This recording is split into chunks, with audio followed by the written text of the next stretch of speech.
प्रिय विद्यार्थियों, नमस्कार। फ्यूचर पॉइंट क्लासेस में आपका स्वागत है। प्रिय विद्यार्थियों, हमने जो चैप्टर स्टार्ट करा था विद्युत आवेश तथा क्षेत्र, यह 12th क्लास की फिजिक्स का पहला चैप्टर था। और इस चैप्टर में हमने ऑल डेरिवेशन, ऑल थ्योरी, मतलब सारा कंसेप्ट क्लियर करा। अगर फिर भी कोई सा कंसेप्ट या कोई सा टॉपिक आपको समझ में ना आया हो, या किसी टॉपिक में थोड़ी बहुत तुम्हारी मिस्टेक हो, कोई प्रॉब्लम हो, जैसी भी कोई प्रॉब्लम हो, तो आप मुझे मेरे व्हाट्सएप नंबर 9759104984 पर SMS कर सकते हैं और अपनी प्रॉब्लम डिस्कस कर सकते हैं। आपकी हर समस्या का समाधान हम करेंगे। या तो व्हाट्सएप पे कर सकता हूँ जो भी समस्या होगी, अगर फिर भी समाधान नहीं हुआ तो उस टॉपिक की हम अलग से वीडियो बना के आपको दे सकते हैं। तो हम देरी नहीं करते भाई, आज जो हम स्टार्ट करेंगे, हम विद्युत आवेश तथा क्षेत्र के NCERT बुक के न्यूमेरिकल करेंगे। देखो, जो मेरे पास बुक है पहले से ऑलरेडी है। अगर तुम्हारे पास बुक नहीं है तो मैं इस वीडियो के साथ साथ आपको PDF फाइल में इस बुक के न्यूमेरिकल पर्सन की PDF फाइल बना के आपको दे दूंगा। तो पहला जो न्यूमेरिकल है, इसका पहला न्यूमेरिकल है, वायु में एक दूसरे से 30 सेंटीमीटर दूरी पर रखे दो छोटे आवेशित गोलों पर। तो दो छोटे गोले आवेशित हैं। तो देखो, दो गोले हैं। पहला क्वेश्चन सॉल्यूशन कर रहे हैं हम डायरेक्ट, क्योंकि क्वेश्चन हम बुक में से देख लेंगे, तो डायरेक्ट क्वेश्चन सॉल्यूशन कर रहे हैं।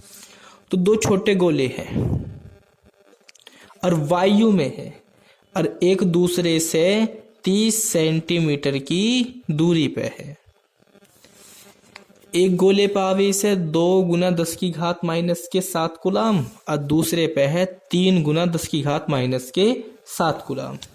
तो यहाँ पे तो है 2 गुना 10 की घात माइनस के 7 कूलम और दूसरे गोले पे है 3 गुना 10 की घात माइनस के 7 कूलम।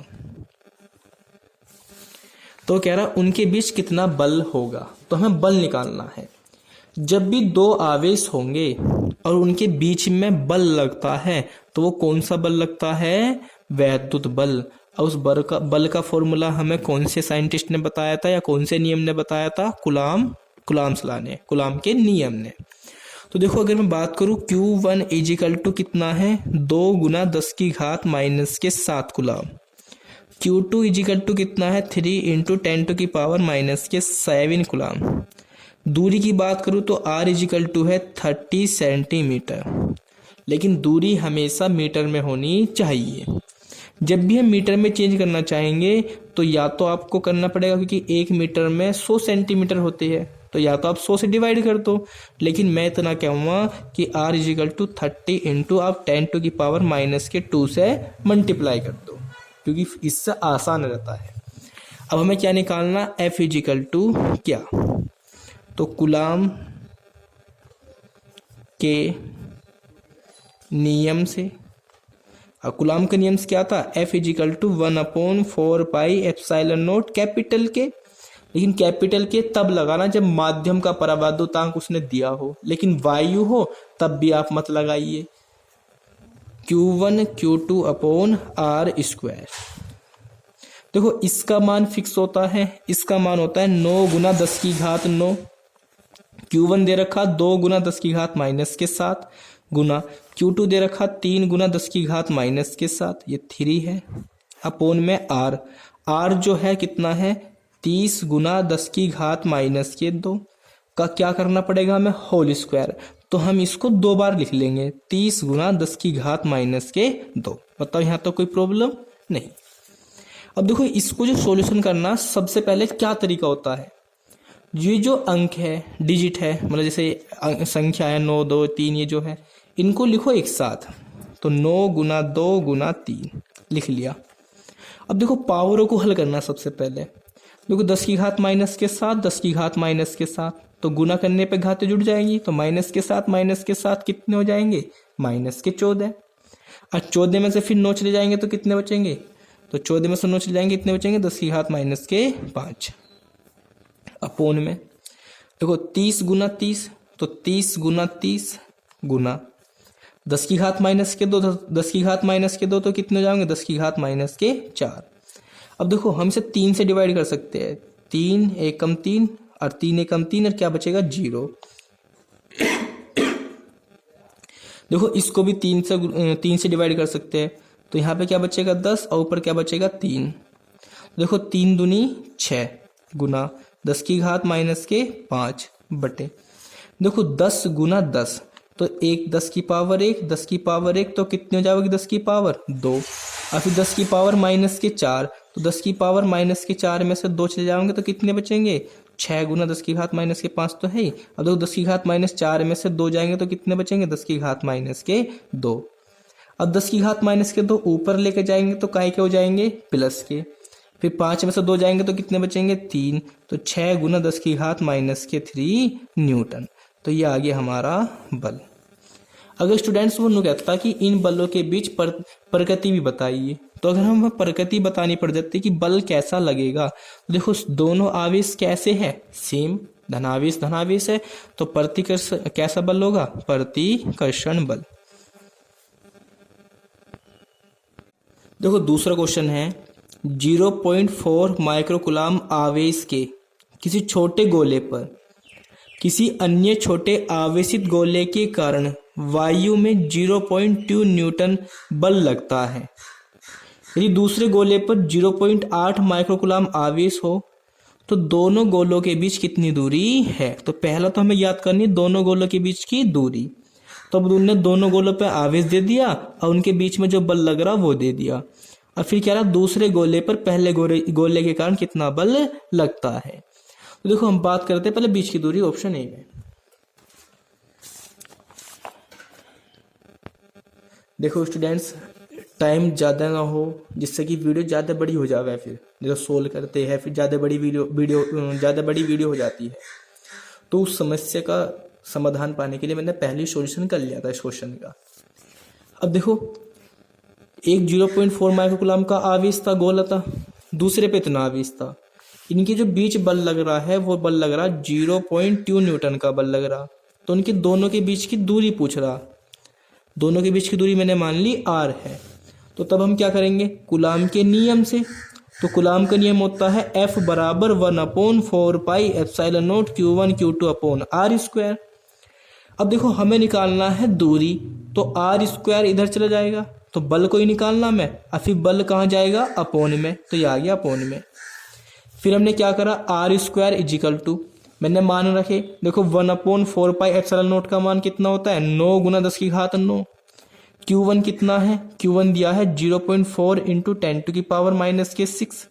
हाँ देखो मैं थोड़ी सी एक बात और बताता हूँ, देखो Q1 जो था ये था 0.4 माइक्रोकूलाम, तो जब भी माइक्रो आ जाए तो माइक्रो आएगा तो माइक्रो हटाने की जगह हम क्या कर देंगे 10⁻⁻6 है मल्टीप्लाई। ऐसे ही Q2 इजिकल टू था 0.8 माइक्रोकूलाम, तो ये हो जाएगा 0.8 इंटू 10⁻⁻6 कूलाम। तो हमने यहाँ पे पुट कर दिए, Q1 का मान रख दिया, Q1 का मान ये रहा, Q2 का मान ये रहा, ये बल था 0.2। देखो मैंने तुम्हें सॉल्यूशन करने के लिए मैंने तुम्हें एक ही बात बताई थी, अब वो बात क्या थी, सबसे पहले अंकों को एक साथ लिख लो। तो देखो 9 गुना 0.4 गुना 0.8, फिर गुना देखो 10 की पावर 9, और देखो 10 की पावर 6, 10 की पावर 6 कितने हो जाओगे 10 की पावर -12। देखो यहाँ पे भी एक अंक बाद पॉइंट था 0.8 था और अपोन में था 0.2, तो देखो एक अंक बाद यहाँ पॉइंट था, एक अंक बाद पॉइंट यहाँ था, तो पॉइंट से पॉइंट क्या हो गया कैंसिल, तो फिर बचा 2, तो 2 से 8 को अगर मैं डिवाइड करूंगा तो 2 चौक 8, तो ऊपर क्या आ गया 4। अब देखो 9 की कर दी मैंने से मल्टीप्लाई, 9 चौक 36, एक अंक बाद पॉइंट है तो एक अंक बाद पॉइंट लगा देंगे, इंटू यहाँ कितना बचा 4 इंटू देखो 10 की पावर 9, यहाँ पे 10 की पावर -12, तो 12 में से 9 जाएंगे तो कितने बच जाएंगे 10 की पावर -3। अब देखो अपोन में कुछ नहीं बचा क्योंकि एक बचा था, एक से डिवाइड करेंगे तो यही आएगा।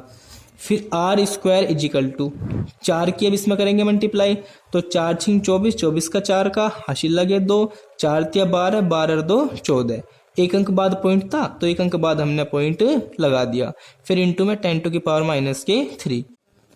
देखो अगर पॉइंट को हम, ये जो पॉइंट था, अगर हम पॉइंट को सीधे हाथ की तरफ लेकर जाएंगे तो जितने अंकों बाद लेकर जाते हैं उतने ही अंक पावर में से माइनस हो जाते हैं। अगर हम उल्टे हाथ की तरफ को लेकर जाते हैं, उल्टा हाथ हमारा ये वाला होगा, ये वाला, तो उल्टे हाथ की तरफ को लेकर जाते हैं उतने ही अंक पावर में जुड़ जाते हैं। तो देखो हमें जो पॉइंट है, हमें पॉइंट करना है कैंसिल। क्यों करना है? क्योंकि देखो यहाँ पे है स्क्वायर, और जब स्क्वायर हटाएंगे क्योंकि हमें निकालना खाली आर आर, आर स्क्वायर नहीं निकालना, आर निकालना। अयो आर स्क्वायर हटाएंगे तो इधर क्या चला जाएगा? वर्गमूल। तो इसका मतलब 14.4 आ जाता। और 14.4 का वर्गमूल आपको नहीं पता, क्योंकि पॉइंट वालों का वर्गमूल कोई पता आपको नहीं पता, तो इसलिए हमें पॉइंट हटाना पड़ेगा। अब पॉइंट हटाने के लिए हम क्या करेंगे? 4 के बाद ले जाएंगे। तो देखो एक अंक बाद ले जा रहा हूँ, वो भी किधर? सीधे हाथ की तरफ, तो एक अंक ही इसमें माइनस हो जाएगा। तो 144 गुना 10 की पावर माइनस के 4 हमें निकालना आर, तो ये स्क्वायर इधर चल जाएगा रूट में। फिर देखो r is equal to root 144 into, देखो 10 टू की पावर माइनस के 4 था, तो इसका मैंने स्क्वायर बनाया तो जाऊंगा 10 टू की पावर -2 का होल स्क्वायर, क्योंकि होल स्क्वायर की जब पावर की पावर हो ना तो 2 दूनी 4 वही आ जाएगा मान। अब देखो स्क्वायर से रूट कैंसिल हो जाएगा, और 144 का वर्गमूल कितना होता है? 12। तो 12 गुना 10 की घात माइनस के 2 मीटर। तो या देखो मीटर को अगर मुझे सेंटीमीटर में चेंज करना तो मुझे करनी पड़ेगी 10 की पावर 2 से मल्टीप्लाई। अगर सेंटीमीटर से मीटर में करते चेंज, 10 की पावर -2 से करते मल्टीप्लाई। 10 की पावर 2 से मल्टीप्लाई कर दी, 10 की पावर माइनस के 2, 10 की पावर प्लस के 2, तो हो जाएंगे कैंसिल, बचेगा कितना? 12 सेंटीमीटर।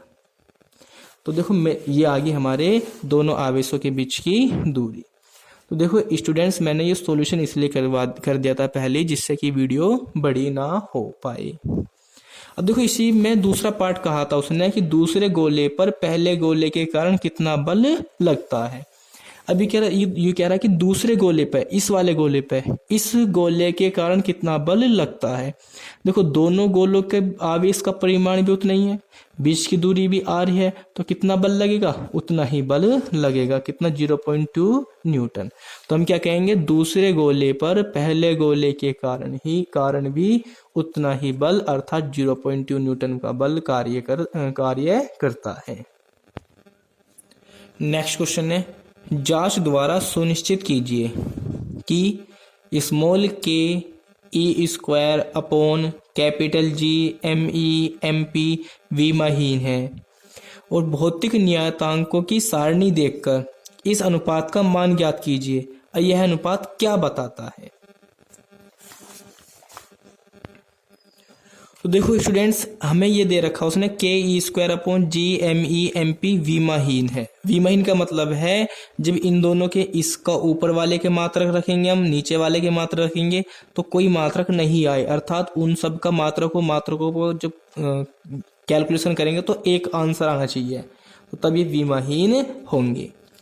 तो देखो तुमने पढ़ा होगा गुरुत्वाकर्षण बल एफ जी का मतलब है ग्रेविटेशनल फोर्स।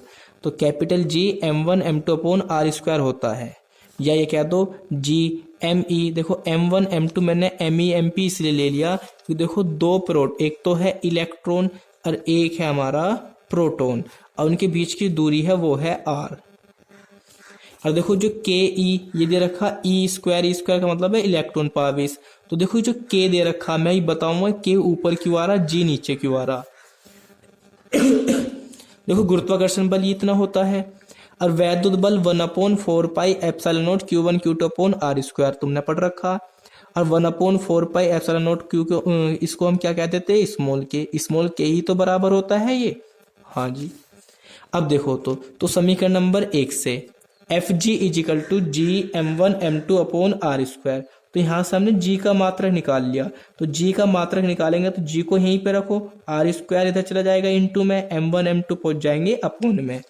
तो g का मात्रक अगर हम निकालना चाहे तो एफ जी क्या है? न्यूटन। बल है तो बल का मात्रक न्यूटन। r क्या है? दूरी, और दूरी पे क्या हो रहा है? स्क्वायर। दूरी का मात्रक मीटर, तो मीटर स्क्वायर बटे में m1 m2, तो m क्या है? किलोग्राम, m2 भी क्या है? किलोग्राम। तो कितने किलोग्राम हो गए? 2, तो किलोग्राम स्क्वायर या न्यूटन मीटर स्क्वायर प्रति किलोग्राम स्क्वायर। जी का मान देखो, जी का मान होता है 6.67 गुना 10 की घात माइनस की 11, ये इसका मान फिक्स होता है। इसी प्रकार देखो हमने जी का मात्रक तो निकाल लिया, इसी प्रकार हम निकाल लेते हैं समीकरण नंबर 2 से इस के का मात्रक। तो के को यहीं पे रखेंगे, आर स्क्वायर इंटू में पहुंच जाएगा, Q1 Q2 अपॉन आ जाएगा नीचे।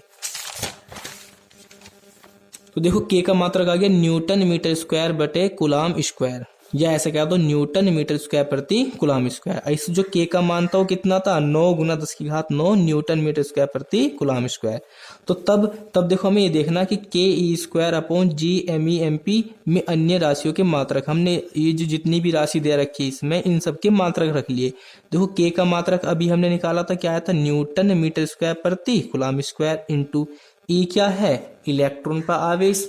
तो आवेश का मात्रक क्या होता है, कूलाम, और कूलाम का क्या हो जाएगा, स्क्वायर। फिर अपोन में जी का भी हमने मात्रक निकाला था न्यूटन मीटर स्क्वायर बटे में किलोग्राम स्क्वायर। अब देखो एम ई क्या है, इलेक्ट्रॉन का द्रव्यमान, तो द्रव्यमान का मात्रक क्या होगा, किलोग्राम। एम पी इसका मतलब प्रोटॉन का द्रव्यमान, प्रोटॉन का द्रव्यमान कितना होगा, किलोग्राम। तो देखो किलोग्राम स्क्वायर से स्क्वायर खत्म हो जाएगा, आइए इस कूलाम स्क्वायर से कूलाम स्क्वायर कैंसिल, तो ऊपर क्या बचा, न्यूटन मीटर स्क्वायर, और नीचे भी न्यूटन मीटर स्क्वायर कट गया, तो क्या आया, एक। तो कोई मात्रक बचा, शेष नहीं बचा, तो इसलिए क्या है, ये विमाहीन राशि, क्योंकि जब इसका कोई मात्रक नहीं है तो ये क्या है, हमारी एक विमाहीन राशि है। अब देखो हमें ये भी बताना था, इसका अनुपात भी बताना था मान रख के।